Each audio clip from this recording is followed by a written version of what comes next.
In 1969, six men made a television show that broke every rule comedy had ever followed. 56 years later, nobody has replaced them. Not copied, not replaced. Hundreds of comedians studied their work. Dozens of shows borrowed their structure. Yet somehow, the exact thing they built has never been rebuilt by anyone else. That raises one question. If comedy has had 56 years to catch up, why has nobody actually caught up? When Monty Python's Flying Circus first aired, British television had a formula. A sketch had a setup. It had a punchline. It ended cleanly, so the next sketch could begin. Monty Python ignored that formula completely. A sketch could stop in the middle of a sentence. A man could interrupt the show to complain that it was too silly to continue. An animation could crash into a live scene with no warning and no explanation. There was no fixed cast of characters to return to, no safe rhythm the audience could predict. Executives at the BBC were reportedly unsure what they were even scheduling. The show was given a late-night slot, treated more like an experiment than a flagship program. Critics struggled to describe it, because there was no existing category for a show that refused to follow the one rule every sketch show obeyed. Comedy was supposed to build toward a laugh and then let go. Monty Python built toward nothing, and somehow that became the laugh. Audiences did not immediately understand it either. Some early reactions were confusion, not admiration. But confusion is not the same as rejection. People kept watching, and slowly the confusion turned into something else. A recognition that the joke was not any single sketch. The joke was the format itself. That is the detail most retrospectives skip past. Monty Python did not succeed because their jokes were funnier than everyone else's. They succeeded because they proved the show did not need permission to be structured at all. Once that idea existed, it could not be unlearned. The real proof came quietly.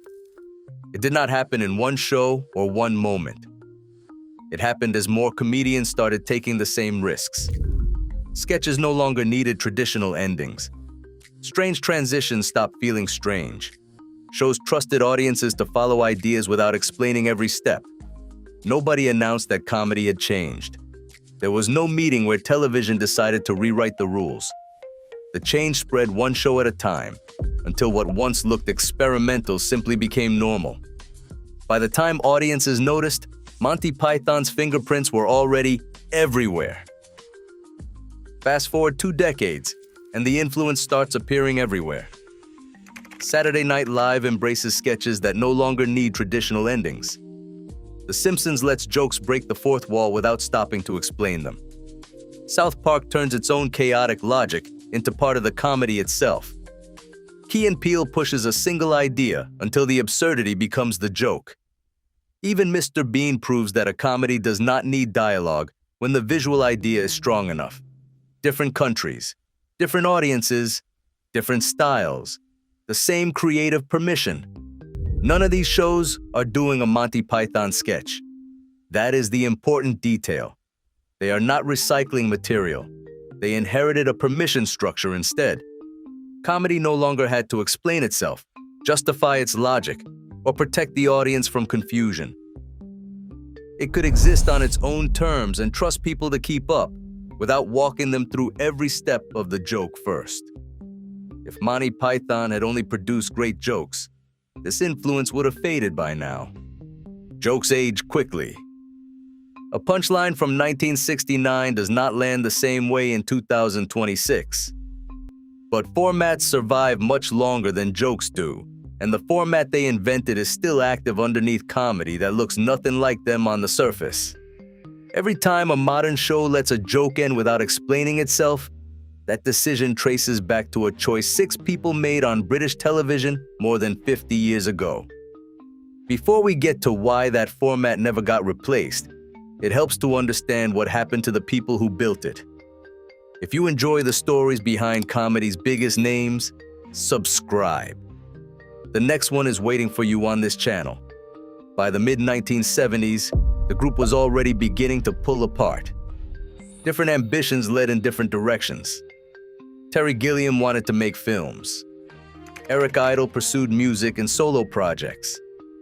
John Cleese later admitted he had grown tired of the very sketch format they had helped invent.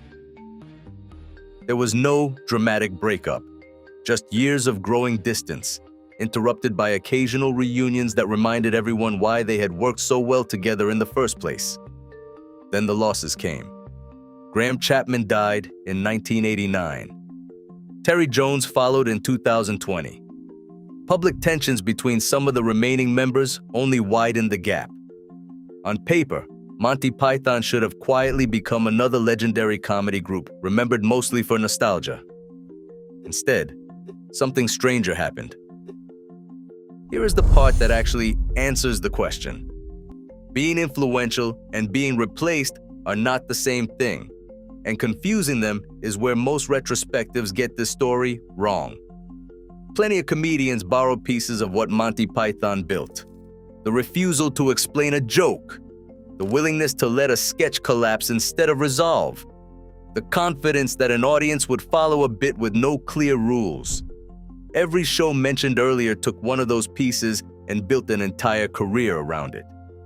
But none of them took all of it at once, in the same chaotic, unfiltered combination that made the original format work. Saturday Night Live has structure and a live safety net. Monty Python never had. The Simpsons has continuity. Monty Python actively resisted. South Park has a clear worldview driving its chaos, not chaos for its own sake. Each successor took the permission and built something more controlled around it. That is, influence. What never happened is a show or a group willing to combine every piece at once, with the same disregard for whether the audience was comfortable. That version of comedy disappeared with the group itself.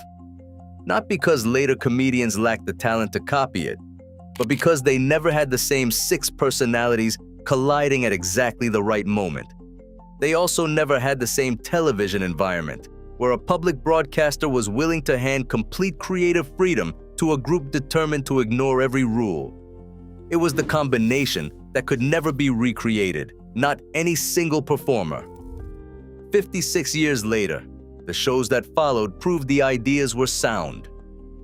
What they also proved, without meaning to, is that the original combination was never going to happen twice. That is not a story about a comedy group aging out of relevance. It is a story about 6 people who broke a format so completely that everyone after them could only take pieces of it, never the whole thing. Monty Python was never replaced because nobody has been reckless enough to try rebuilding all of it at once. Everyone since has settled for borrowing the parts that felt safe to keep, which is exactly why the original 6 are still being talked about 56 years later. Not because the world is waiting for them to return, but because nobody ever fully finished what they started.